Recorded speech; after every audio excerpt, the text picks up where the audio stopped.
So let us understand the dashboard and the momentum meter first. So now this is a student who has purchased for the Feb 26 exam. So the validity is till the end of that month, which means there are 32 days which are remaining. 335 lectures are left because this is a fresh account which we have created. This person has not watched any lectures. So the overall progress, as you can see here, is 0. Now the target date is 28th Feb. 31 days are left, and in order to complete your syllabus, you have to study 8 hours 43 minutes every day. Now, suppose that your target date was not 28th Feb. Let us say your target date was 31st of August. So, as you can see, the minute you adjust your target date, and this is something that you can do depending on when you want to complete your syllabus. So, the minute you adjust your target date, your daily target requirement, the daily hours that you need to study, that will get auto adjusted. Okay. Now, this is your weekly activity, how much you studied every day. This is captured over here. This is your subject level accuracy. So I have already taken a couple of dummy practice exams, and that is why you can see this subject accuracy over here. This subject accuracy is a total level accuracy. So what is the total number of questions, how many questions you've gotten correct, even if you are taking the same practice quiz twice, thrice, all of that gets adjusted over here in subject level accuracy. And this is your courses and your level of completion for each of the courses. Okay, so right now we've not watched any lectures, so it is 0%. But as in when you watch lectures, this subject level completion starts getting updated. Now let's move on to the next, which is my courses. Now, assuming you've purchased the entire CFA Level 1 course, this is basically all the subjects. You can click on a subject, it takes you inside the various chapters. You click on a chapter, it takes you inside the lectures, and you can view the lectures here. You have up to 8 views for every lecture. Let me just show you one more feature. So suppose I click on this lecture to view. All right, you can either view the complete lecture. This is just a dummy video which we've put in place. You can either view the entire lecture, or else, let us say you want to do a self study, you can mark it as complete. The minute it is marked as complete, the hours are taken into consideration and your momentum meter will accordingly adjust. Now, moving on to the next tab, this is your study material. Again, study material, class PPTs, notes, everything is available over here. Now, this is practice tests. So, we have practice tests for all the 10 subjects. These are very high level questions that we have curated. So, you can just, start practice.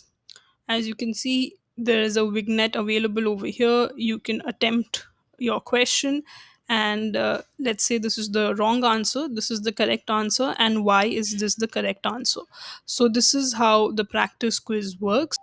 You can pause your quiz. When you pause your quiz and you click on resume, you'll be able to pick up exactly from where you left off. And let us say you click on finish practice. Now when you click on finish practice, it will give you a detailed report. So you do not have to click on finish practice until you have actually completed the entire quiz. Only when you complete the entire quiz do you click on finish practice, and then it gives you the entire detailed report of all the questions, all the answers over here. What you got right, what you left, what was unattempted, everything gets captured over here. And you have to click on finish practice only when you have completed the entire practice. If you are not completing the entire practice, let's say you solved 10 questions, with every question you can anyway see what is the accuracy. And you click on pause quiz so that you are able to resume quiz from that level. So here you can see your accuracy was 50% in FSA because you took two questions, and out of those two questions you attempted two, and out of those two you had one correct. So this is your 50% accuracy. Here you will get the accuracy on a subject level basis for whatever you have actually attempted. So there were 100 questions, let's say you attempted only 10. So for those 10 questions, what is your accuracy gets captured over here. Here you are getting 1% accuracy. Why is it 1%? Because there were 100 questions. Out of 100 questions, you got one question correct. That is why the accuracy over here is 1%. So we are giving you both the analysis. It is up to you, because I understand that you might not solve all 100 questions in one sitting, right? You might probably solve 10 questions, 15 questions. You might pause quiz and you might want to resume it later. So this is how practice quizzes and pause quizzes work. Now let us come to mock test. So this is here. Right now you can see two. We've uploaded a total of four. You can click on start exam. As you can see, this is a time based environment. There are 90 questions in this vignette. All right, you are able to answer. You can click on next. You can skip a question, in which case this remains gray. You can attempt a question and then mark it for review, in which case, it turns to yellow. And you are always aware of the time. So if you do not complete it in 2 hours 14 minutes 33 seconds, the test will get auto submitted. So for now, let me just attempt a couple of questions and just submit. This is your mock test report. Again, it shows you correct questions, incorrect questions, questions which you did not attempt, your average time per correct question, and your average time per wrong question, and your overall accuracy. So you will be able to identify what is the problem. Is the problem of speed? Okay, average time per correct and incorrect question is the problem of speed, or is the problem of overall accuracy? Now again, it gives you a subject level performance over here. So of course we did not attempt, so we cannot see accuracy. But here is fixed income, it is 0%. Probably we did not attempt any question from fixed income.